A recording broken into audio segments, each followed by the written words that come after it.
بسم الله الرحمن الرحيم. الحمد لله نحمده ونستعينه ونستغفره ونؤمن به ونتوكل عليه ونعوذ بالله من شرور أنفسنا ومن سيئات أعمالنا. من يهده الله فلا مضل له ومن يضلله فلا هادي له. ونشهد أن لا إله إلا الله وحده لا شريك له ونشهد أن سيدنا محمد وعلى آله وأصحابه ومن تبعهم بإحسان إلى يوم الدين. أما بعد، فقد قال الله تعالى بعد أعوذ بالله من الشيطان الرجيم. بسم الله الرحمن الرحيم. يا أيها الذين آمنوا اتقوا الله حق تقاته ولا تموتن إلا وأنتم مسلمون. وقال الله تعالى أيضا والعصر إن الإنسان لفي خسر إلا الذين آمنوا وعملوا الصالحات وتواصوا بالحق وتواصوا بالصبر. صدق الله مولانا العليم. وقال رسول الله صلى الله عليه وسلم الدنيا سجن المؤمن وجنة الكافر. صدق رسول الله صلى الله عليه وسلم. எல்லா புகழும் புகழ்ச்சியும் இந்த உலகத்தை படைத்து பரிபாலிக்கக்கூடிய அந்த வல்ல ரஹ்மான் குறித்தாகட்டும். அல்ஹம்துலில்லாஹ். சத்திய மார்க்கத்தை நிலைநாட்டுவதற்காக வேண்டி சத்தியத்துடன் சன்மார்க்க போதகர் சர்தாரே ஆலம் எம்பெருமானார் முஸ்தபா ஸல்லல்லாஹு அலைஹி வஸல்லம் அவர்கள் மீதும் அவர்களுடைய வாழ்க்கை வழிமுறைகளை யார் யாரெல்லாம் பின்பற்றினார்களோ இனிமேல் பின்பற்றப் போகிறார்களோ அனைத்து நல்லடியார்கள் மீதும் என்றென்றும் சாந்தியும் சமாதானமும் உண்டாவதாக. புனித ஜும்ஆவுக்கு இருக்கக்கூடிய அன்பார்ந்த அல்லாஹ்வின் நல்லடியார்களே, எல்லா சந்தர்ப்பங்களிலும் அந்த அல்லாஹ் ஒருவனை பயந்து கொள்ளும்படி ஆரம்பமாக பலகீனமான அடியானாக எனக்கும் ஒவ்வொருவருக்கும் நான் தக்வாவை கொண்டு வசியா செய்து கொள்கிறேன். கண்ணியமிக்க மேலான பெரியார்களே, சகோதரர்களே, நேர்களே, ரப்புல் இஸ்ஸத் அல்லாஹ் ஜல்ல சுப்ஹானஹு வ தஆலா இந்த உலகத்தையும் படைத்து இந்த உலகத்துல கோடான கோடி படைப்புகளை படைத்து அதில் ஒரு சிறந்த படைப்பாக கண்ணியமான படைப்பாக அல்லாஹ் தஆலா மனித சமுதாயத்தை அல்லாஹ் படைச்சிருக்கிறார். இந்த மனிதனையும் அல்லாஹ் தஆலா இந்த பூமிக்கு மேலால வலக்கது கர்ரம்னா பனி ஆதம், நாங்கள் ஆதமுடைய பிச்சலங்களை கண்ணியப்படுத்தியிருக்கின்றோம் என்று அல்லாஹ் உறுதியாக்கி சொல்லிவிட்டு ஒரு பொறுமதியான ஒரு வாழ்க்கை திட்டத்தை கொடுத்து அல்லாஹ் தஆலா எங்களை இந்த பூமிக்கு மேலால அல்லாஹ் அனுப்பியிருக்கிறார். ஹஜ்ரத் ரசூலுல்லாஹி ஸல்லல்லாஹு அலைஹி வஸல்லம் அவர்களுடைய உம்மத்தினர்களுக்கு கொடுக்கக்கூடிய வாழ்க்கையுடைய எல்லை அதுவும் குறிப்பிடப்பட்டிருக்கு. ஸல்லல்லாஹு அலைஹி வஸல்லம் அவங்க சொன்னாங்க, என்னுடைய உம்மத்துக்கு கொடுக்கப்படக்கூடிய காலம் 60க்கும் 70க்கும் பட்ட வாழ்க்கை. ஒரு மனிதன் 60க்கும் 70க்கும் மேலாக வாழ்வதாக இருந்தால் அது பெரிய ஒரு சாதனை தான் செல்லும். ஆனால் கண்ணியமான சகோதரர்களே, பெரியார்களே, ஒரு மனிதன் உலகத்துல வாழ்ந்து கொண்டிருக்கக்கூடிய நேரத்துல நாம ஒவ்வொருத்தரும் எங்களோட உள்ளத்துல ஒரு எண்ணம் ஒன்று எடுக்கணும். அல்லாஹ் தஆலா எனக்கு ஒரு பொறுமதியான விலை மதிக்க முடியாத ஒரு வாழ்க்கை திட்டத்தை அல்லாஹ் எனக்கு தந்து இந்த பூமிக்கு மேல அல்லாஹ் தஆலா அனுப்பிட்டான். எனவே நான் நீண்ட காலம் உலகத்துல வாழ்ந்து நாங்க முடிச்சிட்டோம். இதுக்கு பின்னால வாழ போறது இன்னும் 10 வருஷமா அல்லது 1 வருஷமா அல்லது 1 மணித்தியாலமா ஒரு செகண்ட் சொல்லி யாருக்கும் உறுதி இல்லை. பொதுவா பிரசங்கம் செஞ்சிட்டு இந்த மிம்பரை விட்டு கீழே இறங்க காட்டும் ஏத வாழ்க்கை எனக்கு உறுதி இல்லை. அல்லாஹ் தஆலா குர்ஆன்ல அல்லதி خلقல் மௌத வல் ஹயாத், அல்லாஹ் தஆலா ஹயாத்தை விட மௌத்தை அல்லாஹ் தஆலா முற்படுத்திட்டான். விளங்கப்படுத்துறான் அல்லாஹ் தஆலா, மனித சமுதாயமே ஹயாத் உறுதி இல்ல, மௌத் உறுதி வரும். எந்த நேரத்திலையும் வரும், எப்படியும் வரும். அல்லாஹ் தஆலா எந்த நேரத்துல கூப்பிட்டாலும் நாங்க என்ன செய்யணும்? படைச்சவனை சந்திக்கிறதுக்கு நாங்க எல்லாரும் ரெடியா இருக்கோம். கண்ணியமான சகோதரர்களே, பெரியார்களே, ஒரு புத்திசாலி, ஒரு அறிவாளி கபருடைய வாழ்க்கை 1000 வருஷத்துக்கு மேல எவ்வளவு காலம் வாழும் அல்லாஹ் ஆலம். அதிகமானவர்கள் வஃபாத்தாவி எங்கட கையாலே எத்தனையோ பேரை போயிட்டு நாங்க அடக்கம் செஞ்சுட்டு வந்துட்டோம். பேச்சு குழப்பம் நாங்க செல்வோம், உங்களோட அப்பா மௌத்தா எத்தனை வருஷம்? 20 வருஷம், 30 வருஷம். அப்ப இன்னும் வாழ்ந்து கொண்டு தான் இருக்கிறார். கண்ணியமானவர்களை, 1000 வருஷத்துக்கு மேலாக வாழக்கூடிய கபருடைய வாழ்க்கைய நாங்க மறந்து போட்டுட்டு வெறுமனே 60க்கும் 70க்கும் பட்ட அந்த வாழ்க்கை திட்டத்துக்காக வேண்டி துனியாவுடைய ஆசையோட, துனியாவுடைய உப்போட, துனியாவுக்கு பின்னால போறதுன்றதுக்கே ஒரு புத்திசாலிக்குரிய அடையாளம் அல்ல இது. அதனால கண்ணியமான சகோதரர்களே பெரியார்களே, வாழ போறது எவ்வளவு காலம் சொல்லி தெரியாது. உலகத்துல பலவிதமான பிரச்சனைகளும் ஃபித்னாக்களும் தற்போது நடைபெற்றுக் கொண்டிருக்கின்றன. எங்களுக்கு தெரியும் ஈரான்ல இஸ்ரேல்ல நடக்கக்கூடிய யுத்தம். இது நாங்க என்ன காரணம் சொன்னாலும் கண்ணியமான சகோதரர்களே, ஹதீஸுடைய வெளிச்சத்துல குர்ஆனுடைய வெளிச்சத்துல பார்க்கக்கூடிய நேரத்துல இமாம் மஹதி அலைஹிஸ்ஸலாத்து வஸலாம் அவர்கள் வாரத்துக்கு முன்னால இப்படியாப்பட்ட ஃபித்னாக்கள் குழப்பங்கள் பூமிக்கு மேலால வரும். இது ஹஜ்ரத் ரசூலுல்லாஹி ஸல்லல்லாஹு அலைஹி வஸல்லம் அவர்களால அடையாளப்படுத்தப்பட்டது. அதனால எங்களையால பேசி சும்மா அங்க சந்திலையும் பொந்துலையும் மூல முடுக்குலையும் இத பத்தி பேசி Facebookல நாங்க கமெண்ட்ஸ் எழுதுறதுனால ஒன்றும் நடக்க போறதில்லை. ஒவ்வொரு மூமினும் உலகத்தில் நடக்கக்கூடிய என்ன பிரச்சனையா இருக்கலாம், தற்போது நடைபெற்றுக் கொண்டிருக்கக்கூடிய பிரச்சனைகள், இதுக்கு பின்னால் நடக்கக்கூடியவைகள், இவைகள் அனைத்தும் அல்லாஹ்வுடைய ஏற்பாடு, உலகத்துடைய அழிவுடைய அடையாளம் என்ற விஷயத்தை நாங்கள் ஒவ்வொருத்தரும் உறுதியாகும். கண்ணியமான சகோதரர்களே பெரியார்களே, அதனால உலகத்துல ஒரு மனிதன் எவ்வளவு பெரிய பிரச்சனைகளுக்கு முகம் கொடுத்தாலும், அது அவனுடைய குடும்பத்தில் ஏற்படக்கூடிய பிரச்சனையாக இருக்கலாம், அவனுடைய வியாபாரத்தில் ஏற்படக்கூடிய பிரச்சனையாக இருக்கலாம், எந்த துறையில இருந்து என்னென்ன பிரச்சனைக்கு ஒரு மனிதன் முகம் கொடுத்து கொண்டிருக்கிறானோ, இவைகள் நாம பிரச்சனை சொல்லி தலையில போட்டாலும் உண்மையான பிரச்சனை இவைகள் இல்ல. கண்ணியமானவர்களே, இதுக்கு பின்னால்தான் பிரச்சனை ஆரம்பிக்க போகும். பெரிய பெரிய சவால்களுக்கு நாங்க ஒவ்வொருத்தரும் நாம முகம் கொடுக்க போறோம். ஒவ்வொரு அல்லாஹ் பயந்த அல்லாஹ்வுடைய அச்சத்தோட வாழக்கூடிய மூமின்கள் அவர்களோட உள்ளத்துல உலகத்துடைய பிரச்சனைகள், உலகத்துடைய சோதனைகள், அது சோதனைகளாக கருத மாட்டான். ஒரு நாள் அவன் பிரச்சனைக்கு என்ன பிரச்சனை தெரியுமா? இதுக்கு பின்னால் பெரிய ஒரு பிரச்சனை வரப்போகுது. என்ன பிரச்சனை? சக்கராத்துடைய பிரச்சனை. நாங்க விரும்பியோ விரும்பாமலையோ ஒரு நாளைக்கு மலக்குல் மௌத் இஸ்ராயீல் அலைஹிஸ்ஸலாத்து வஸலாம் அவர்களை நானும் நீங்களும் பார்க்கத்தான் போறோம். நீ எந்த கோட்டைக்குள்ள ஒளிஞ்சி மறைஞ்சி வாழ்ந்தாலும் உன்னை அடைய வேண்டிய மரணம் அடைந்தே ஆகும். குர்ஆனுடைய ஆயத்தில் குல்லு நஃப்ஸின் ஸாயிகத்துல் மௌத், ஒவ்வொரு ஆத்மாவும் மௌத் என்ற பானத்தை சுவைத்தே ஆக வேண்டும். மௌத் ஆவோன்னு சொல்லி சொல்லல, அல்லாஹ் தஆலா மௌத்தை சுவைக்க சொல்றாங்க. சக்கராத்தை பத்தி அல்லாஹ் பேசுறான். அப்ப இதுல இருந்து இந்த பிரச்சனையில இருந்து கலர்றதுக்கு உலகத்துல நான் என்னத்தை செஞ்சேன்? ஒரு மூமியுடைய பிரச்சனை இதான் இருக்கும். அதற்கு அடுத்த பிரச்சனை கபருடைய வாழ்க்கை. சுப்ஹானல்லாஹ், உஸ்மான் ரலியல்லாஹு தஆலா அன்ஹு கபரடியின் பக்கம் போனேன்னு சொன்னா தன்னுடைய தாடி நரையக்கூடிய அளவுக்கு என்ன செய்வாங்களாம்? அழுவாங்க. ஒரு மனிதர் வந்து கேட்கிறாரு, சொர்க்க நரகத்தை பத்தி பேசினாலே நீ இப்படி அழமாட்டீங்களே? உஸ்மான் ரலியல்லாஹு தஆலா சொல்லுவாங்க, மனிதனுடைய மரணத்துக்கு பின்னால மனிதன் அடையக்கூடிய முதலாவது மன்சில் இந்த கபருடைய வாழ்க்கை. இதுல ஒருத்தர் வெற்றி பெற்று விட்டால் எல்லாத்தையும் வெற்றி அடைஞ்சிடுவார். இதுல தோல்வி அடைந்தால் எல்லாத்தையும் தோல்வி அடைஞ்சிடுவார். சுப்ஹானல்லாஹ். சஹாபாக்களோட பிரச்சனை. இன்னைக்கு நாம பிரச்சனை சொல்லி என்னத்தையோ பேசிக்கொண்டிருக்கிறோம். எங்களோட சிந்தனைகள் அனைத்தும் மறக்கடிக்கப்பட்டிருக்கின்றன. எங்களோட உள்ளங்கள் துனியாவை நேசிக்கக்கூடியதாக இருக்கு. கண்ணியமான சகோதரர்களே பெரியார்களே, ஒவ்வொரு அடியானும் மௌத்துடைய சிந்தனையோட, கபருடைய சிந்தனையோட, கபருக்கு பின்னால் இருக்கக்கூடிய வாழ்க்கை பெரிய ஒரு வாழ்க்கை திட்டம். சுப்ஹானல்லாஹ்.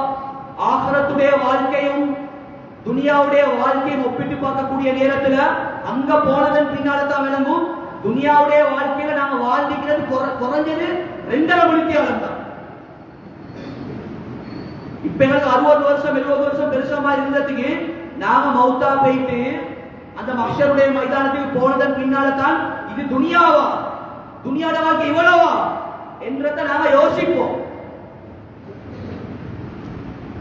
கண்ணியமான சகோதரர்களே பெரியார்களே, அதனால உலகத்துடைய பிரச்சனைகள், சோதனைகள், இவைகள் அனைத்தையும் சமாளிச்சு நாங்க ஒவ்வொருத்தரும் படைச்சவனோட எங்களோட தொடர்புகள் ஆக்கிக்கொள்ளணும். எந்த நேரத்தில் மௌத்து வந்து எங்களைய பிடிக்கும் சொல்லி தெரியாது. நான் நன்மை செஞ்சு கொண்டிருப்பேன், பாவத்தை செஞ்சு கொண்டிருப்பேன், இதே நிலைமையில் எனக்கு மௌத்து வந்துட்டா. இந்த சிந்தனைகள் ஒவ்வொரு மூமின் உள்ளத்துல ஆழமா இருக்கும். எப்ப மௌத்துடைய சிந்தனையோட, கபருடைய சிந்தனையோட, கியாமத்துடைய சிந்தனையோட ஒரு மனுஷன் உலகத்துல வாழ்வானோ, உலகத்துடைய வாழ்க்கையை அல்லாஹ் தஆலா லேசாக்கிடுவான். கஷ்டமா இருக்காது உலகத்துல. கண்ணியமானவர்களே, கண்ணியமான சஹாபாக்கள், சஹாபி பெண்மணிகள், இவர்களுடைய வாழ்க்கை வரலாறை படித்து பார்த்தால் நாம் இன்றைக்கு எதெல்லாம் கஷ்டம் சொல்லி பார்க்கிறோமோ இதைவிட கஷ்டப்பட்டாக்கள் தான் சஹாபாக்கள், சஹாபி பெண்மணிகள். மஜ்மால யாருக்காவது செல்லேருமா? இவ்வளவு காலத்துக்கும் நான் 3 நேரம் 3 நாள் 5 நாள் தொடர்ந்து பசியோட பட்டினியோட தாகத்தோட இருந்தேன். யாருக்குமே சொல்லல. அல்லாஹ் ஏதோ ஒரு முறையில ரிஸ்க தாரான், சம்பளம் சோரோட சரி தின்னு கொண்டு வாழ்க்கையை நான் ஓட்டி கொடுத்தான் இருக்கிறேன். அல்லாஹ் தாரான். ஆனா சஹாபாக்களுடைய வாழ்க்கை, சஹாபி பெண்மணிகளுடைய வாழ்க்கை வரலாறு படிச்சு பார்த்தா தெரியும். ஃபாத்திமா ரலியல்லாஹு தஆலா அன்ஹா அவளை பத்தி எழுதப்பட்டிருக்கு. ஃபாத்திமா ரலியல்லாஹு தஆலா அவங்க சரியான மட்டும் மெலிஞ்சி சொல்றாங்க உலமாக்கள். காரணம் ஃபாத்திமா நாயகி உலகத்துல வாழ்ற நேரத்துல சாப்பிட்ட காலம் கொஞ்சம். ஆனா அதை பத்தி அவங்க யோசிச்சாங்களா என்பதாக கேட்டா ஒரு நாளும் ஒரு வினாடியும் ஃபாத்திமா நாயகி சாப்பாடு பத்தி கவலை இல்லை. அவங்களோட சிந்தனை இருந்துச்சு சொர்க்கம் நரகம். சுப்ஹானல்லாஹ். மிஷ்காத்ல வந்திருக்கீங்க. ஆயிஷா ரலியல்லாஹு தஆலா அவங்க ஒரு முறை என்ன செய்யறாங்கன்னு சொன்னால் அழுது கொண்டிருக்கிறாங்க. வீட்டுக்கு இருந்து கொண்டு சின்ன புள்ள மாதிரி மாலை மாதிரி அழுது கொண்டிருக்கிறாங்க. ஹஜ்ரத் ரசூலுல்லாஹி ஸல்லல்லாஹு அலைஹி வஸல்லம் வீட்டுக்கு வராங்க. வீட்டுக்கு வந்து கேட்கிறாங்க அன்பான மனைவிட்ட, யா ஆயிஷா அம்மா ரலியல்லாஹு தஆலா அன்ஹா, ஏன் அழுது கொண்டிருக்கிறீங்க? அப்ப அந்த நேரத்துல ரசூலுல்லாஹ் கேட்ட கேள்விக்கு ஆயிஷா நாயகி இப்படி பதிலோடு கொடுக்கிறேன். யா ரசூலல்லாஹ், உங்களே திருமணம் முடிச்சதுல இருந்து நான் ஒழுங்கான சாப்பாடு சாப்பிடல, ஒழுங்கா உடுக்கல்ல, ஒழுங்கா துணியா அனுபவிக்கல, இதத்தான் இவங்க சொல்லியிருக்கோம். ஆனா இவங்களோட கவலை சுபஹான். ஆயிஷா ரலியல்லாஹு தஆலாவுடைய வாழ்க்கை வரலாறு ஒரு ரிவாயத்துல வந்திருக்கு. ஆயிஷா ரலியல்லாஹு தஆலா அவங்க சொல்றாங்க, நாங்க 1வது பிறையை பார்த்தோம், 2வது பிறையையும் பார்த்தோம், 3வது பிறையையும் பார்த்தோம். எங்களோட வீட்டுல அடுப்பெரியறதுக்கு என்ன இல்லைன்னா. அப்ப எதம்மா சாப்பிட்டீங்க? சொல்றாங்க 3 மாசமா எங்களோட வீட்டுல ஈச்சப்பழமும் தண்ணியோட எங்களோட சாப்பாடு இருந்துச்சு. இத மாதிரி ஒரு கஷ்டக்காலம் எனக்கு உங்களுக்கு தந்திருக்கிறானா? ஆனா ஆயிஷா நாயகி அதொன்றும் சொல்லல. ஆயிஷா நாயகி கண்ணியமான சகோதரர்களே, பெரியார்களே, அல்லாஹ் எங்களை எல்லாத்தையும் மன்னிக்கணும். எங்களோட பெண்களையும் அல்லாஹ் தஆலா மன்னிக்கணும். பெண்களுக்கு இந்த விஷயத்தை பெண்களோட பெண்ணாக உதாரணமா செய்யணும். சஹாபி பெண்மணிகளுடைய வாழ்க்கை வரலாறு சொல்றாங்க எங்களோட வீட்டுல 3 மாசம் அடுப்பெரியாத நெருப்பை பத்தி கவலை இல்லை, நான் யோசிச்சு அழுது கொண்டிருக்கிற நரகத்துடைய நெருப்பம். இது எங்களோட புத்திக்கு படுமா கண்ணியமானவர்கள்? 3 மாசம் அடுப்பெரியல்ல, அதை பத்தி யோசிச்சே இல்ல. ஆயிஷா நாயகியோட கவலை என்னது? நரகத்துடைய நெருப்பு நினைச்சு யா ரசூலல்லாஹ் அழுது கொண்டிருக்கிறேன். எவ்வளவு மனசுக்கு திருப்தியாகி ஆயிஷா நாயகி. சுப்ஹானல்லாஹ். நான் ரசூலுல்லாஹ்வோட மனைவி, கியாமத்துல நான் சொர்க்கவாதின்னு சொல்லி நன்மாராயம் கூறப்பட்டிருக்கிறேன். ஏந்த விஷயத்துல அல்லாஹ் எத்தனையோ குர்ஆனுடைய ஆயத்தை இறக்கிக்கிறான். ஆனா மனசுக்கு திருப்தி அடையல, யோசிக்கிறாங்க, அழுகுறாங்க, கேட்கிறாங்க. ஆயிஷா ரலியல்லாஹு தஆலா அவங்க, யா ரசூலல்லாஹ், நீ ஈரோட தலைவரா இருக்கிறீங்க, அல்லாஹ்க்கு விருப்பமான ஒரு நபியா இருக்கீங்க ஸல்லல்லாஹு அலைஹி வஸல்லம். கியாமத்துடைய நாளையில நான் நரகம் போகாம இருக்கிறதுக்கு அல்லாஹ் கிட்ட உங்களுக்கு சிஃபார் செய்யணுமா? ரசூலுல்லாஹி ஸல்லல்லாஹு அலைஹி வஸல்லம் எப்பயுமே இப்படியாப்பட்ட கேள்விகளை தன்னுடைய மனைவிமார்கள் பிள்ளைகள் கேட்கக்கூடிய நேரத்துல என்ன செய்ய மாட்டாங்க? அவங்களோட மனசை திருப்தி அடைய மாட்டாங்க. அவங்களோட ஈமானை இன்னும் கூட்டுவாங்க, அவங்களோட ஈமானை இன்னும் கூட்டுவாங்க, இன்னும் சுகமாக்குவாங்க. சொல்றாங்க ஸல்லல்லாஹு அலைஹி வஸல்லம் அவங்க, யா ஆயிஷா ரலியல்லாஹு தஆலா அன்ஹா, கியாமத்துடைய நாளையில 3 பயங்கரமான கட்டங்கள் இருக்கு. அந்த 3 பயங்கரமான கட்டத்துல யாரும் யாருக்கும் என்ன செய்யலாம்? உதவி செய்ய இயலாது. ஸல்லல்லாஹு அலைஹி வஸல்லம் சைக்கிள செய்றாங்க. எப்படி தெரியுமா? அது ஆயிஷா நாயகி சொன்ன சப்ஜெக்ட் இல்ல. ரசூலுல்லாஹ் உலகத்துல எப்படி எல்லா மக்களுக்கும் ஒரு மெசேஜ் உள்ள தராங்க. என்ன தெரியுமா? நான் நபியா இருந்தாலும் ஏண்ட மனைவிய கூட அந்த 3 பயங்கரமான கட்டத்திலிருந்து பாதுகாக்க இயலாது. உங்களுடைய நிலைமை என்ன மனிதர்களே? அல்லாஹ் பயந்து போங்க. இதுதான் அந்த ரசூலுல்லாஹ்வுடைய கேள்வியில சுருக்கம். சொல்றாங்க ஸல்லல்லாஹு அலைஹி வஸல்லம் அவங்க, முதலாவது பயங்கரமான கட்டம் என்ன தெரியுமா? பட்டோலைகள் கிடைக்கக்கூடிய நேரம். குர்ஆன்ல சூரத்துல் ஹாக்கால அல்லாஹ் தெளிவா இத பத்தி அல்லாஹ் பேசுறான். அந்த பட்டோலையில தான் உலகத்துடைய வாழ்க்கையை நாங்கள் எப்படி கழிச்சோம் என்ற முழு விவரமும் இருக்கு. சிலர்கள பட்டோலை வலது கையில கிடைக்கும், சிலர்கள பட்டோலை இடது கையில கிடைக்கும். ஆயிஷா ரலியல்லாஹு தஆலா யார பட்டோலை இடது கையில கிடைச்சிச்சோ இவர் கை சேதப்படுவாரு. அந்த நேரத்தில் யாருக்கும் உதவி செய்யலாம். கொஞ்சம் எங்களையே கொஞ்சம் நாங்க யோசிப்போம். அந்த கட்டத்துல நான் இருந்தா என் நிலைமை இப்படித்தான் இருக்கு. என் பிள்ளைய பத்தி யோசனை வராது, என் மனைவியை பத்தி யோசனை வராது. எங்கடா பட்டோலையை எடுத்துக்கொண்டு நாங்க ஒரு முடிவை எதிர்பார்ப்போம். எல்லாத்திட்ட முடிவை தந்திரியாவும் தான். யார பத்தி யோசனை வராது. சொல்றாங்க ஸல்லல்லாஹு அலைஹி வஸல்லம், இரண்டாவது பயங்கரமான கட்டம் என்ன தெரியுமா? மீசான் தராசுல எங்கட அமல்களை நிறுத்தக்கூடிய நேரம். அந்த நேரத்தில் தான் அல்லாஹ் எல்லாத்தையும் மன்னிக்கணும்.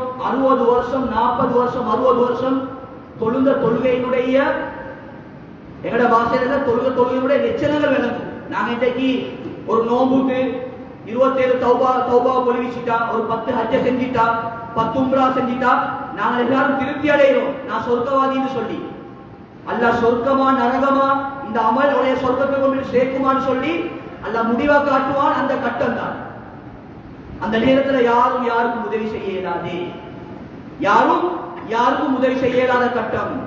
மூணாவது சொல்றாங்க ஸல்லல்லாஹு அலைஹி வஸல்லம், ஆயிஷா ரலியல்லாஹு தஆலா அன்ஹா, ஒரு பயங்கரமான கட்டம் தான். முதலாவது சொன்ன 2 பயங்கரமான கட்டத்தை விட இது பயங்கரமான ஒரு கட்டத்தை, சிராத்தல் முஸ்தகீம் பாலத்தை கடக்கக்கூடிய நேரம். அந்த நேரத்தில் யார்ட யோசனையும் வராது. நான் நபியா இருந்தாலும் உங்களைய பாதுகாக்கலான்னு சொல்லி ஒரு சைக்கிளே செஞ்சிட்டாங்க. கண்ணியமான சகோதரர்களே, பெரியார்களே, அப்படியாப்பட்ட ஒரு பயங்கரமான கியாமத்தை நானும் நீங்களும் ஒரு நாளைக்கு சந்திக்க இருக்கிறோம். கண்ணியமானவர்களே, உலகத்துடைய வாழ்க்கையில நாங்க உலகத்துல வாழ்ற நேரத்தில் 2 பிரச்சனையில ஏதாவது ஒன்றுக்கு நாங்க முகம் கொடுத்தே ஆகும். 2 பிரச்சனை. முதலாவது பிரச்சனை, அல்லாஹ் தஜ்ஜால் வரும் வரைக்கும் என்னைய ஹயாத்தோட வாழ வச்சா அவன் ஃபித்னால நாங்க மாட்டுவோம் ஒவ்வொருத்தரும். அல்லாஹ் அதுக்கு முன்னால என்னைய மௌத்தாக்கினேன்னு சொன்னால் ஏதோ ஒரு முறை அவன் ஃபித்னால தப்புவோம்.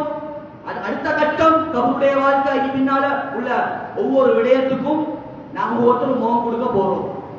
யாருக்கும் ஷார்ட் கட்ல சொர்க்கம் போயிடாது. அல்லாஹ் மன்னிக்கணும். சிலர்கள் நினைப்பு என்ன தெரியுமா? 12 மாசத்துல 11 மாசம் செய்யற கூட்டெல்லாம் செய்யற, தொழுவ மாட்டாரு, நைட் கிளப்லையும் அங்கேயும் இங்கேயும் பார்லையும் பாவத்திலே வாழ்க்கை கழியுது. ஒரு ரமலானோட வந்த போறோம், நோம்புக்கு மட்டும் தொப்பியை தலையில கவுத்தி கொண்டு வந்து 27க்கு தௌபா செஞ்சதோட அவர் சொர்க்கவாதி. அவர் நினைக்கிறாரு 11 மாசம் செஞ்ச பாவத்தை 27ல கழிச்சுக்கோன்னு சொல்லி ஒரு நாள் நினைச்சு பார்க்கவான். இது ஆகப்பெரிய ஒரு மடத்தனம். நிறைய பேர் அப்படி வாழ்றாங்க. ஸல்லல்லாஹு அலைஹி வஸல்லம் அவங்க கால் வீங்கக்கூடிய அளவுக்கு இரவுல நின்று வணங்குவார். ஏன் தொழணும்?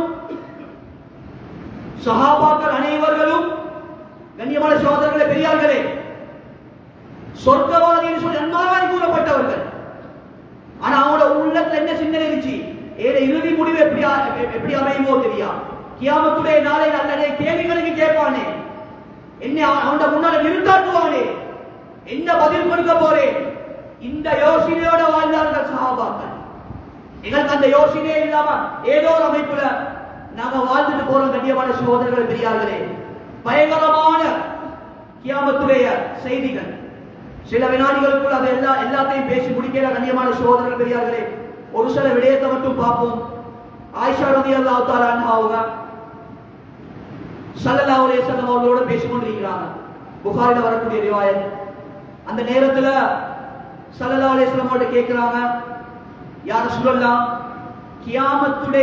கியாமத்துடைய நாளையில அந்த மஹ்ஷருடைய மைதானத்துல மனிதனுடைய நிலைமை எப்படி இருக்கு? அந்த நேரத்துல நபி ஸல்லல்லாஹு அலைஹி வஸல்லம் சொன்னாங்க, துக்ஷருனா யௌமல் கியாமத்தி குஃபாத்தன் உராத்தன் உருலன். கியாமத்துடைய நாளையில மனிதர்கள் நிர்வாணமாக எழுப்பப்படுவார். காலில் செருப்பில்லாத நிலைமையில் எழுப்பப்படுவார். அது மட்டும் இல்ல, ஃபத்னா செய்யப்படாத நிலைமையில எழுப்பப்படுவார்கள். இது ஹதீஸுடைய கருத்து.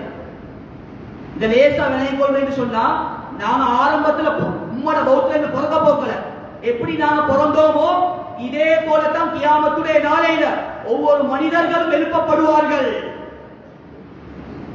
ஆயிஷா ரலியல்லாஹு தஆலா அன்ஹா ஒரு வெக்க சுபாவம் உள்ள ஒரு பெண்மணி, ஈமான்ல உயர்ந்தவங்க, கேட்கிறாங்க, யா ரசூலல்லாஹ் அர்-ரிஜாலு வன்-நிஸாஉ யன்துரு பஅதுஹும் இலா பஅத், கியாமத்துடைய நாளையில ஆண்கள் பெண்களை பார்ப்பாங்க, பெண்கள் ஆண்களை பார்ப்பாங்க, நிர்வாணமா இருப்பாங்க.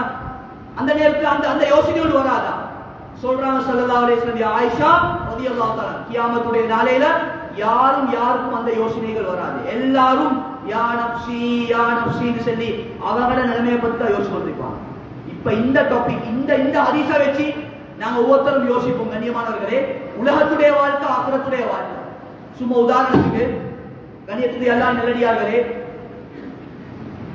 பாதையில போகக்கூடிய நேரத்தில் மனிதன் அடிப்படையில ஒரு அந்நிய ஒரு அழகான பெண் பார்க்க போகக்கூடிய நேரத்தில் மனிதன் ரீதியில நாங்க என்ன செய்வோம், அதை நாங்க பார்ப்போம். கியாமத்துடைய நாளையில ஆண்களும் நிர்வாணமா இருப்பாங்க, பெண்களும் நிர்வாணம் இருப்பாங்க. அப்ப இந்த டைம்ல ஒரு பெண்ணை பார்க்கிற யோசனை இல்லாட்டி அது எப்படியாப்பட்ட பயங்கரமான கட்டம் என்றத நாங்க ஒவ்வொருத்தரும் யோசிப்போம். அல்லாஹ் எங்கள் அனைவர்களையும் அல்லாஹ் தஆலா அந்த நிலைமையிலிருந்து அல்லாஹ் பாதுகாக்கணும். கண்ணியத்துக்குரிய அல்லாஹ் நல்லடியார்களே, இன்னொரு ரிவாயத்துல வந்திருக்கு, ஸல்லல்லாஹு அலைஹி வஸல்லம் சொன்னாங்க, ஆயிஷா ரலியல்லாஹு தஆலா அன்ஹா, கியாமத்துடைய நாளையில மனிதர்கள் அந்த மஹ்ஷருடைய மைதானத்துல தன்னுடைய நிலைமைய நினைச்சு கை சேதப்பட்டு கையை கடிச்சு துப்புவாங்க. எந்த அளவு கையை கடிச்சு துப்புவாங்கன்னு சொன்னா, கையை கடிச்சு துப்பக்கூடிய அந்த வருத்தம் கூட வேற, ரத்தம் படிஞ்சு ஓடு. உலகத்தை வாழ்ந்து ஒரு முள்ளு குத்திப்பட்ட நாங்க இருப்போமா? இருக்க மாட்டோம். வருத்தம் விளங்குது, அந்த வருத்தம் கூட அந்த கட்டத்துல விளங்காதுன்னு சொன்னாங்க ஸல்லல்லாஹு அலைஹி வஸல்லம். எப்படியாப்பட்ட பயங்கரமான கட்டமாயிருக்கு. இப்ப நாங்க இந்த யோசனையோட வாழ்ந்து கொண்டிருக்கிறோம் கண்ணியமானவர்களே. அதே போல கண்ணியத்துடைய அல்லாஹ் நல்லடியார்களே, மஹ்ஷருடைய மைதானத்துடைய அந்த பயங்கரத்தை பத்தி நாங்க ஹஜ்ஜுடைய மாசத்துல இருக்கிறதுனால சூரா ஹஜ்ஜுடைய முதலாவது வசனத்திலே அல்லாஹ் தஆலா சுருக்கமாக அல்லாஹ் விளங்கப்படுத்திட்டான், யா அய்யுஹன் நாஸ் இத்தகு ரப்பக்கும் இன்ன ஸல்ஸலத்தஸ் ஸாஅத்தி ஷைஉன் அதீம்.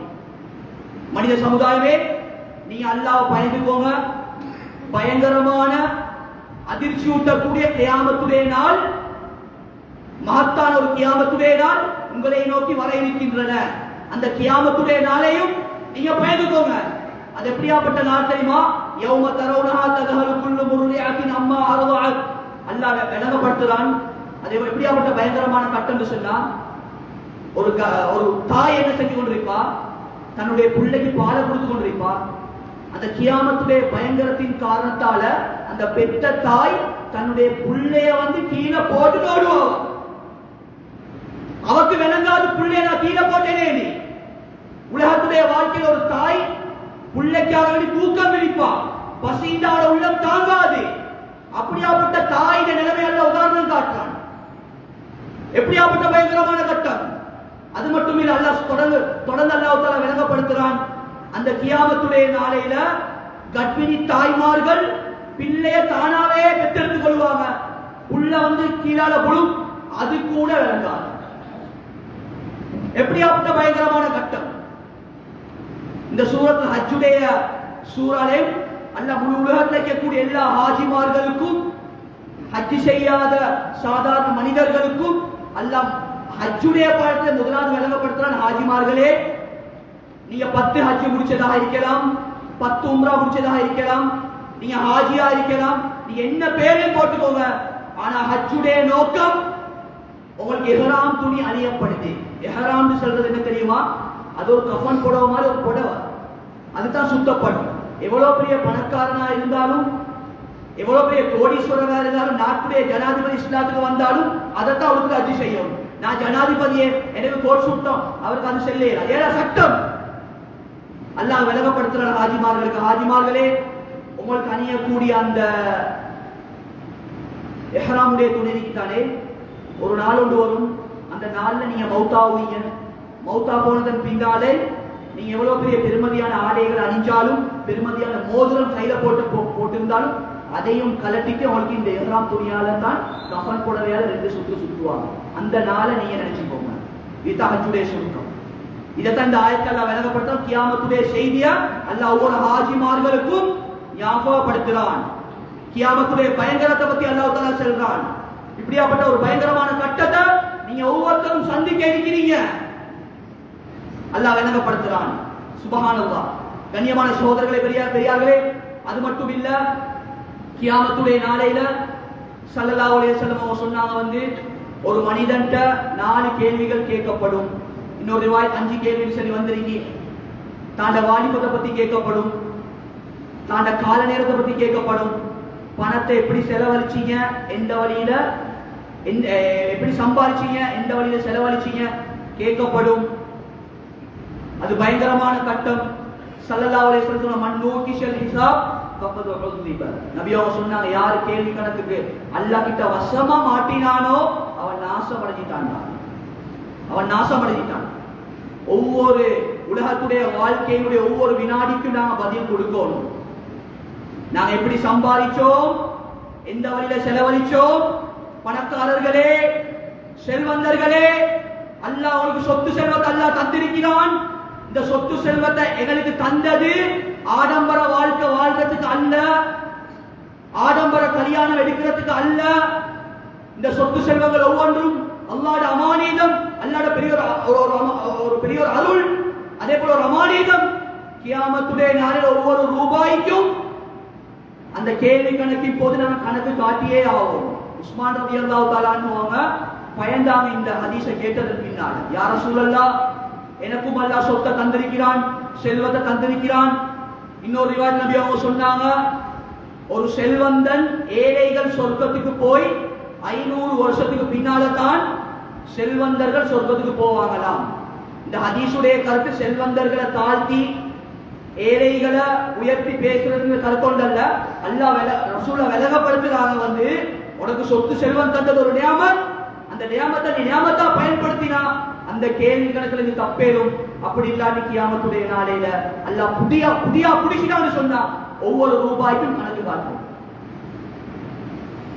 வாலிபம், அதை பத்தி பேசுறா பெரிய டாபிக். கண்ணியமான சகோதரர்களை லேசா எடுத்து காட்டுறேன்.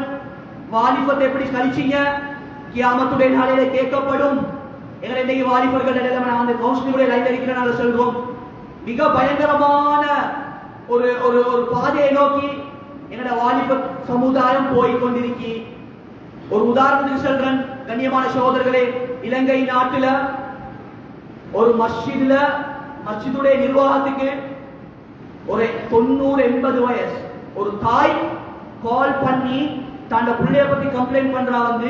மஸ்ஜிதுடைய நிர்வாகிகளே, ஏண்ட மவனோட எனக்கு இருக்கேடா, தயவு செய்து எங்க மவனை விட்டு என்னைய பாதுகாத்துருங்க. ஷைத்தான் விட்டு பாதுகாப்பு தேடுற மாதிரி பெத்த தாய் தாண்ட மவனை விட்டு பாதுகாப்பு தேட சொல்லிட்டு சொல்றா, எங்க மவன் அதிகமா ட்ரக்ஸ் பாவிக்கிறான், போதை வஸ்துக்கள் பாவிக்கிறான். பாவிச்சு அவட சிந்தனைகள் எப்படி மாறிக்குன்னு சொன்னா, ஒரு விபச்சாரிக்கு ஒருத்தன் எதிர்பார்க்கணும், அதே எதிர்பார்ப்பு எங்க மவன் எனக்கு எதிர்பார்க்கிறான். இதுதான் ட்ரக்ஸ் உடைய முடிவு. இது ஒன்று. இத போல நிறைய விஷயங்கள் இருக்கிறது.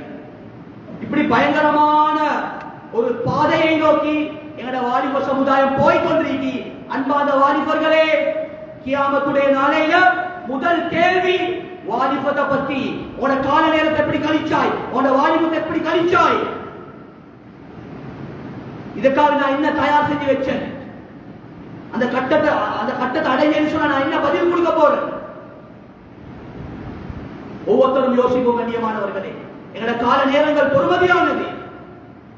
இத பத்தி அல்லாஹ் கியாமத்துடைய நாளிலே அல்லாஹ் தஆலா எங்களை கேட்க போறான். அல்லாஹ் தஆலா கடைசி கேள்விதான், கற்ற அறிவை நீ எப்படி செலவழிச்சாய். அல்லாஹ் ஒவ்வொருத்தருக்கும் ஒவ்வொரு ஆற்றல் அல்லாஹ் தந்திருக்கிறான். இந்த இடத்துல பேசக்கூடிய எனக்கும் சேர்த்து சொல்றேன், ஆலிம்களுக்கும் கேள்வி கணக்கு இருக்கி, டாக்டர்ஸ் மார்களுக்கும் கேள்வி கணக்கு இருக்கி, இன்ஜினியர் மார்களுக்கும் கேள்வி கணக்கு. உங்களுக்கு தந்த அறிவு, உங்களுக்கு தந்த கலைகள், அறிவுண்டா குர்ஆன் ஹதீஸுடைய அறிவு, மற்றது கலைகள். இத என்ன பிரிஞ்சு பேசுறது. அல்லாஹ் அறிவை பத்தி கேட்பான், கலைகளை பத்தி அல்லாஹ் கேட்பான். கலைகளை தந்தது என்னத்துக்கு நான் தந்தேன் உனக்கு, துனியாவை சம்பாதிக்கிறதுக்கு அல்ல. இதை வச்சு மக்களுக்கு சேவை செய்யணும். அரசியல் செய்யக்கூடிய ஆற்றத்தில் அவளுக்கு என்னத்துக்கு தந்தன், மக்களுக்கு சேவை, மக்களை விட்டு பாக்கெட்ல சல்லி சம்பாதிக்கிறதுக்கு அல்ல, ஊழல் படுத்துறது வாழ்றதுக்கு வாங்குறதுக்கு அல்ல, ஏழை மக்களை காட்டி காட்டி 5 தட்டு 6 தட்டு 2 வாகனம் வாங்குறதுக்கு அல்ல. எல்லாத்தையும் அல்லாஹ் கேட்பான். ஏண்டா எல்லாத்தையும் அல்லாஹ் ஒவ்வொரு தரத்துல எல்லாம் வச்சுக்கான். கட்டோ நான் அந்த கட்ட அறிவ வச்சு நீ எப்படி எந்த வழியில செலவழிச்சா, அல்லாஹ்வுக்கு பொருத்தமான வழியில செலவழிச்சியா, இதெல்லாம் அறிவு கலைகள். எல்லாருக்கும் எல்லாருமாவே தான், எல்லாருக்கும் ஆலிம்களாவே, எல்லாருக்கும் ஆபிர்களாவே தான், ஒவ்வொருத்தருக்கும் ஒவ்வொரு தரத்துல அல்லாஹ் தஆலா வச்சிருக்கான். இந்த கேள்வி கணக்கு கியாமத்துடைய நாளில நானும் நீங்களும் ஒவ்வொருத்தரும் சந்திக்கிறோம். கண்ணியமான சகோதரர்களே, பெரியார்களே, கடைசியா ஒரு விஷயத்தை சொல்ற கண்ணியமான சகோதரர்களே, சிராத்தல் முஸ்தகீம் பாலத்தை கடக்கக்கூடிய நேரம், இது பயங்கரமான கட்டம். இத பத்தி கண்ணியமான சஹாபாக்கள் எந்த அளவுக்கு யோசனையோடு இருந்தாங்கன்னு சொன்னா, அப்துல்லா பின் ரவாஹா ரலியல்லாஹு தஆலா அன்ஹு அவங்க எங்களுக்கு தெரியும் முஅத்தா போர்ல ஷஹீதாக்கப்பட்ட ஒரு சஹாபி. இவங்க தன்னுடைய மனைவியோட மடியில தூங்கி கொண்டு மனைவியோட பேசிக் கொண்டிருக்கிறாங்க. கொஞ்ச நேரத்துக்கு பின்னால அப்துல்லா பின் ரவாஹா ரலியல்லாஹு தஆலா அவங்க அழுகுறதுக்கு தொடங்கிட்டாங்க. மனைவி கேட்கிறா, வந்து நல்ல கணப்பா பேசிக் கொண்டிருந்தீங்க, ஏன் அழுவுறீங்க? சொல்றாங்க, என்னுடைய அருமை மனைவியே, நான் உங்களோட தான் நான் பேசிக் கொண்டிருந்தேன். ஆனா என் சிந்தனை ஒரே ஒரு குர்ஆனுடைய ஆயத், வைமின்கும் பில்லா வாரிதுஹா கான அலா ரப்பிக ஹத்மம் மக்தியா. கியாமத்துடைய நாளையில சிராத்தல் முஸ்தகீம் பாலத்தை கடக்கக்கூடிய நேரத்துல ஒரு சொர்க்கவாசி கூட அந்த சிராத் பாலத்தை கடக்கக்கூடிய நேரத்துல நரகத்தை கடந்து தான் போகணுமா. இந்த பயங்கரமான கட்டத்தை நினைச்சுதான் நான் அழுது கொண்டிருக்கிறேன். இந்த அப்துல்லா பின் ரவாஹாட நிலைமை என்னமோ தெரியாது தான் நான் அழுது கொண்டிருக்கிறேன். எங்க தலையில ரசூல், அதாவது மனைவிட மடியில தலை இருக்கு. எப்படி எப்படி ஈமானுடைய சிந்தனை, எவ்வளவு பயங்கரமான கட்டம் அது. யாரும் யாருக்கும் உதவி செய்ய மாட்டாங்க. எங்கட மனைவி வர மாட்டா, எங்க புள்ள வராது. நான் செஞ்ச அமலுடைய பிரமாணத்தின் அளவு தான் என்ன செய்யணும், அந்த பாலத்தை கடக்கேனும். கண்ணியமான சகோதரர்களே, பெரியார்களே, இப்படி ஒவ்வொரு சஹாபாக்களோட வரலாறு எடுத்துக்கொண்டா கியாமத்துடைய பிரச்சனையை பத்தி யோசிச்சு கொண்டிருந்தாங்க. ஒவ்வொரு கட்டத்தை நாங்க சந்திக்க விடுவேன், இதுல நான் என்ன செய்ய போறேன், எப்படி சொர்க்கத்தை அடைய போறேன், என்ன பதில் கொடுக்க போறேன். இந்த யோசனையோட தான் அந்த முன்னோர்கள் கண்ணியமான சகோதரர்களே, பெரியார்களே வாழ்ந்து கொண்டிருந்தாங்க. கடைசியா ஒரு விஷயத்தை சொல்றேன். ஹதீஸ்ல வந்திருக்கி சிராத்தல் முஸ்தகீம் பாலத்தை கடக்கக்கூடிய நேரத்துல பெண்களோட நிலைமையை பத்தி சொன்னாங்க ஸல்லல்லாஹு அலைஹி வஸல்லம். பெண்களோட நிலைமை குர்ஆன்ல அல்லாஹ் சொல்றான், யா அய்யுஹல்லதீன ஆமனூ கூ அன்ஃபுஸகும் வ அஹ்லீகும் நாரா. ஈமான் கொண்ட மக்களே, உங்களையும் உங்களுடைய குடும்பத்தார்களையும் கொழுந்து விட்டறியக்கூடிய நரகத்துடைய நெருப்பை விட்டும் பாதுகாத்துக் கொள்ளுங்கள். என் மனைவி எனக்கு பொறுப்பு, என் பொம்பளை புள்ள எனக்கு பொறுப்பு, இது பெரிய ஒரு அமானீதம். அவங்களோட நிலைமையை பத்தி நபி அவங்க சொன்னாங்க. சில பெண்கள் சிராத்தல் முஸ்தகீம் பாலத்தை கடக்கக்கூடிய நேரத்துல கால் தவறி நரகத்துடைய குழியிலே விழுந்து விடுவார்கள். கேட்கப்பட்டு, யார சொல்லலாம், அந்த பயங்கரமான கட்டம் சிராத் பாலத்தை கடக்கக்கூடிய நேரத்தை தவறி உழுவுறாங்களே, அது யார் யார சொல்லலாம்? சொன்னாங்க ஸல்லல்லாஹு அலைஹி வஸல்லம், 3 விதமான பெண்கள். 3 விதமான பெண்கள். அதுல முதலாவது சொன்னாங்க ஸல்லல்லாஹு அலைஹி வஸல்லம், எந்த பெண் ஃபர்தா இல்லாம ஹிஜாப் இல்லாம அரை நிர்வாணமாக தன்னுடைய வாழ்க்கையை கழித்தாலோ அப்படியாப்பட்ட பெண் கியாமத்துடைய நாளையில சிராத்தல் முஸ்தகீம் பாலத்தை தவறி கீழே விழுவாங்க. இதை எக்ஸ்பிளைன் பண்ண போனா யாரும் வித்தியாசம் அளித்துக் கொள்வான கண்ணியமான சகோதரர்களே, பெரியார்களே, எப்பயுமே நாங்கள் சொல்லக்கூடிய ஒரு கருத்து தான், அல்லாஹ்வுக்காக வேண்டி நிறைய டிவோர்ஸ் கேசஸ், நிறைய குடும்ப வாழ்க்கையுடைய பிரச்சனையை எடுத்துக்கொண்டால் அதுக்கு காரணமாகி இந்த மொபைல் போன். இன்றைக்கு யோசிக்க வேண்டிய கட்டம் என்ன தெரியுமா? திருமணம் முடிச்ச பொம்பளைகளுக்கு கூட மொபைல் போனோடு வாங்கி கொடுக்கிறதா, ஸ்மார்ட் போன் வாங்கி கொடுக்கிறதா? அப்படி இருக்கக்கூடிய கட்டத்துல உள்ள A-level பாஸ் ஆகின்னு சொல்லி பொறுப்பில்லாத சில வாப்பமார்கள் அங்கிருந்து ஒரு ஸ்மார்ட் போனை பிள்ளைக்கு அனுப்புறாங்க.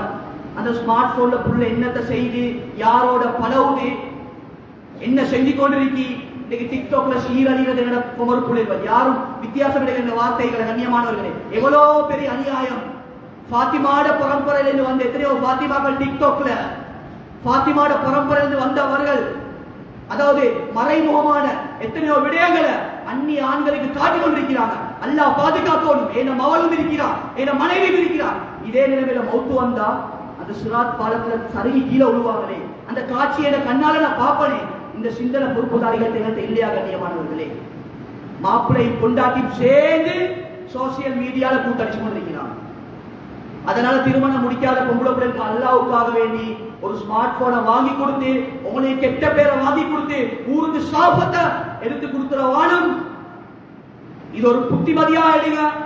பயங்கரமான காலத்தை நோக்கி போய் கொண்டிருக்கிறோம். இன்னைக்கு எந்த அளவுக்கு சொன்னால், ஒரு பெத்த வாப்பா, சொந்த வாப்பாவை நம்பி கூட ஒரு பிள்ளைய ஒப்பிட்டு போவேடாத ஒரு பயங்கரமான காலகட்டத்தை வாழ்ந்து கொண்டிருக்கிறோம் கண்ணியமானவர்கள். அப்படியாப்பட்ட நிலைமையிலிருந்து என்ன மவளை காத்துக்கிறோம். ஸல்லல்லாஹு அலைஹி வஸல்லம் இரண்டாவது கூட்டம் சொன்னாங்க, அவங்க தான் கோல் சொல்லி திரிஞ்சவங்க. அதிகமா யாருக்கு கோல் சொல்லக்கூடிய பழக்கம் இருக்குமோ அதுல குறிப்பா பெண்களை சொன்னாங்க. அப்படியாப்பட்ட பெண்கள் சிராத்தல் முஸ்தகீம் பாலத்துல கீழே விழுந்துருவாங்கன்னு சொன்னாங்க. மூணாவது சொன்னாங்க ஸல்லல்லாஹு அலைஹி வஸல்லம், அவங்க கணவனுக்கு வழிபடாத பெண்கள், கணவனுக்கு கொண்டு கொண்டு வாயடிக்கக்கூடிய பெண்கள். இதை கேட்டதன் பின்னால நிறைய நாணமார்கள் மாஷா அல்லாஹ் நல்ல டாபிக் கொண்டு எடுத்தாரு. சொல்லி மாப்பிளமார்கள் மாறி இருக்கும். நாங்க உள்ள அநியாயத்தை எல்லாம் செய்யற உள்ள அந்த போன்லைக்கு எங்கட பொம்பளைய மட்டும் மூஞ்ச மூடி மூடி ஒரு ஓரத்துக்கு வைக்கிற, அடுத்தவண்ட பொம்பளையோட SMS பண்ற. இது சரியா? நாங்க செய்யறது இது சரியா? இது கேசஸோட விசாரிச்சு பார்த்தா எல்லாம் பொம்பளை மேல தான் குற்றம் தான் போடுறாங்க. அவளை கூப்பிடி விசாரிச்சா, ஏமா அவனோட கணவனுக்கு நீ வழிபடுறா இல்ல, ஏன் இந்த வழியில போறாய், ஏன்னா மாப்பிள்ளை ஒழுங்கு நான் என்னத்துக்கு இப்படி என்னைய மூடி மூடி வைக்கிறாரு, உள்ள அந்நிய பொங்கலோட பேசுறாரு. இப்படி இருந்தா குடும்ப வாழ்க்கையில பிரச்சனை வரத்தான் செய்யும். எங்களைய பத்தி நாங்க யோசிக்கிறோம். முதலாவது ஒரு குடும்பத்தை ஹேண்டில் பண்றதுக்கு முன்னால, சொர்க்க நரகத்தை பத்தி சொல்றதுக்கு முன்னால நானாவா இருக்கணும். அப்பதான் நோனா கிட்ட என்ன செய்யுமா, சரியான திருத்தம் அல்லது அச்சம் வரும். அதனால ஸல்லல்லாஹு அலைஹி வஸல்லம் சொன்னா, கணவனுக்கு வழிபடாத பெண்கள் கியாமத்துடைய நாளையில சிராத் பாலம் போட்டு கீழே விழுவாங்க. கண்ணியமா இதுதான் கடைசி ஃபைனல். கண்ணியமானவர்கள், இதுக்கு பின்னால்தான் சொர்க்கம் நரகம். கண்ணியத்துடைய அல்லாஹ் நல்லடியார்களே, அதனால பயானுடைய சுருக்கம் என்னன்னு சொன்னா, கண்ணியத்துடைய அல்லாஹ் நல்லடியார்களே, உலகத்துடைய வாழ்க்கையில நீண்ட காலம் உலகத்துடைய வாழ்க்கையில கழிச்சிட்டோம். இன்னும் வாழ போறது ஒரு வருஷம் ஒரு செகண்ட் சொல்லி தெரியாது. ஒவ்வொருத்தரும் தொழில் செய்யுங்க, குடும்ப வாழ்க்கை நடத்துங்க, எண்ணம் செய்யுங்க, பிரச்சனை ஒன்று இல்லை. ஆனால் எங்களோட உள்ளத்தில் அந்த சஹாபாக்கள் மாதிரி சிந்தனை இருக்கணும். எனக்கு ஒரு மௌத் ஒன்று இருக்கே, எனக்கு ஒரு கியாமத் ஒன்று இருக்கே, எனக்கு ஒரு கேள்வி கணக்கு ஒன்று இருக்கே, நான் சிராத் பாலத்தை கடக்கணுமே, நான் அதுக்கு என்னத்தை சேகரிச்சு வச்சிருக்கிறேன், ஏத தொழுகை நிலைமை என்ன, ஏத கொடுக்கல் வாங்கல் எப்படி இருந்து கொண்டிருக்கி, ஜும்மா தொழுகைக்கு வார மாதிரி ஃபஜ்ர் தொழுகைக்கு நம்ம மஹல்லால நிலைமை இருக்கா, இதை நாங்க ஒவ்வொருத்தரும் ஃபிக்ர் பண்ணோம். தொடாத மக்களை கொஞ்சம் கதவை தட்டி கொஞ்சம் வாங்க, பள்ளியோட தொடர்பாக, பள்ளியில தான் எல்லா நிம்மதியும் சந்தோஷம் ராக எல்லாம் வச்சிருக்கிறான்னு சொல்லி இப்படி அவரை சீர்திருத்தவாதிகள் ஊர்களில் இருக்கணும். அதே போல எங்களை கொடுக்கல் வாங்கல், எங்களோட குடும்ப வாழ்க்கை, எங்களோட ஹராமலான விஷயங்கள், இது ஒவ்வொன்றையும் நாங்க சீர்திருத்திக் கொள்வோம். அல்லாஹ் ஜல்ல சுப்ஹானஹு வ தஆலா எந்த விஷயத்தை அல்லாஹ் பேச வச்சானோ கேட்க வச்சானோ அதுபடி அமல் செய்யக்கூடிய பாக்கியத்தை அல்லாஹ் நம்ம அனைவருக்கும் நசீபாக்குவான். யா அல்லாஹ், என்னுடைய பாவங்கள் அனைத்தையும் மன்னிச்சிடு யா அல்லாஹ். எங்களுடைய அனைத்து குற்றம் குறைகளை மன்னிச்சிடு யா அல்லாஹ். அறிந்தும் அறியாமல் தெரியாமல் செய்த புறா பாவங்களை மன்னிச்சிடு யா அல்லாஹ். எங்களுடைய பெற்றோர்களுடைய பாவங்களை மன்னிச்சிடு யா அல்லாஹ். எங்களுடைய குடும்பத்தார்களுடைய பாவங்களை மன்னிச்சிடு யா அல்லாஹ். பூரா உலகத்தில் வாழக்கூடிய எல்லா முஸ்லிம்களுடைய மூமின்களுடைய பாவங்களை மன்னிச்சிடு யா அல்லாஹ். இந்த ஊரை கபூல் செஞ்சிடு யா அல்லாஹ். நிர்வாகத்தை கபூல் செஞ்சிக்கோ யா அல்லாஹ். மதரசாவை கபூல் செஞ்சிக்கோ யா அல்லாஹ். அதே போல உஸ்தாத்மார்கள் கபூல் செஞ்சிக்கோ யா அல்லாஹ். ஒரு சிறந்த ஊராக ஆக்கிடு யா அல்லாஹ். இந்த மஸ்ஜித்ல இந்த முழு உலகத்துக்கும் தீன் போய் சேர்றதுக்கு இந்த மஸ்ஜித் காரணமாக வச்சிடு யா அல்லாஹ். யா அல்லாஹ், சஹாபாக்களுக்கு என்னத்த ரஹ்மத்தை பரக்கத்தை யா அல்லாஹ் ஊருக்கு இறக்கினியோ யா அல்லாஹ். அதே ரஹ்மத்தை பரக்கத்தை ஊருக்கு நீ இறக்கிடுவாயா. அதே மாதிரி எங்களோட புள்ள குட்டிகளை யார்கிட்ட கையேந்த வச்சிடாதே யா அல்லாஹ். எங்களோட மௌத்துக்கு பின்னால் எங்களோட புள்ள குட்டிகளை யார்கிட்ட கையேந்த வச்சிடாதே யா அல்லாஹ். கண்ணியமான முறையில கௌரவமான முறையில வாழ்ந்துட்டு தக்வாவோட ஈமானோட வாழ்ந்துட்டு மௌத்தா போகணும் யா அல்லாஹ். உலகத்துடைய நிலைமைகளை யார்கிட்ட சீராக்கி யா அல்லாஹ். கஷ்டங்கள் நஷ்டங்கள் கடன் பிரச்சனைகள் அனைத்தையும் யாரும் இல்லாமலாக்கி தந்தது யா அல்லாஹ். மௌத்துக்கு முன்னாடி தௌபா ஷரீஃப் நாலு பார்க்கக்கூடிய பாக்கியத்தை எங்கள் அனைவருக்கும் நசீபாக்கி யா அல்லாஹ். யா அல்லாஹ், இந்த ஒவ்வொருத்தருக்கும் மௌத்தம் இருக்குது யா அல்லாஹ். யா அல்லாஹ், அந்த மௌத்தை நாங்கள் ஒவ்வொருத்தரும் அடைய போறோம் யா அல்லாஹ். கியாமத்துடைய அந்த அமளிக்கு வழிகள், அந்த பயங்கரமான செய்திகள் நான் கண்ணால பார்க்க போறோம் யா அல்லாஹ். யா அல்லாஹ், அந்த அளவுக்கு நாங்கள் ஈமான சம்பாதிச்சு வைக்கல யா அல்லாஹ். எனவே யா அல்லாஹ், நான் மௌத்தா போகக்கூடிய நேரத்தில் யாருக்கும் கடன் இல்லாத நிலைமையில எனக்கு மௌத்த தந்துரு யா அல்லாஹ். யா அல்லாஹ் உம்மட மனச நோய்ச்ச நிலைமையில மௌத்த தந்துராதே யா அல்லாஹ். யா அல்லாஹ் மனிதர்களோட பதுவா சம்பாதிச்ச நிலைமையில மௌத்த தந்துராதே யா அல்லாஹ். ஒரு முன்மாதிரியான மனிதராக, ஒரு சாலிஹான மனிதராக வாழ்ந்துட்டு இந்த உலகத்துக்கு சலாம் கொடுக்கக்கூடிய பாக்கியத்தை எங்கள் அனைவருக்கும் உள்ள குட்டிகளுக்கு தந்துருவாயா. யா அல்லாஹ் இந்த துஆக்களை யா நீ கபூல் செஞ்சுக்கோயா அல்லாஹ். துஆக்களை ஏற்றுக்கொள்வாயா அல்லாஹ். வாஹிரு தஅவானா அல்ஹம்துலில்லாஹி ரப்பில் ஆலமீன். الحمد لله نحمده ونستعينه ونستغفره ونتوب إليه ونتوكل عليه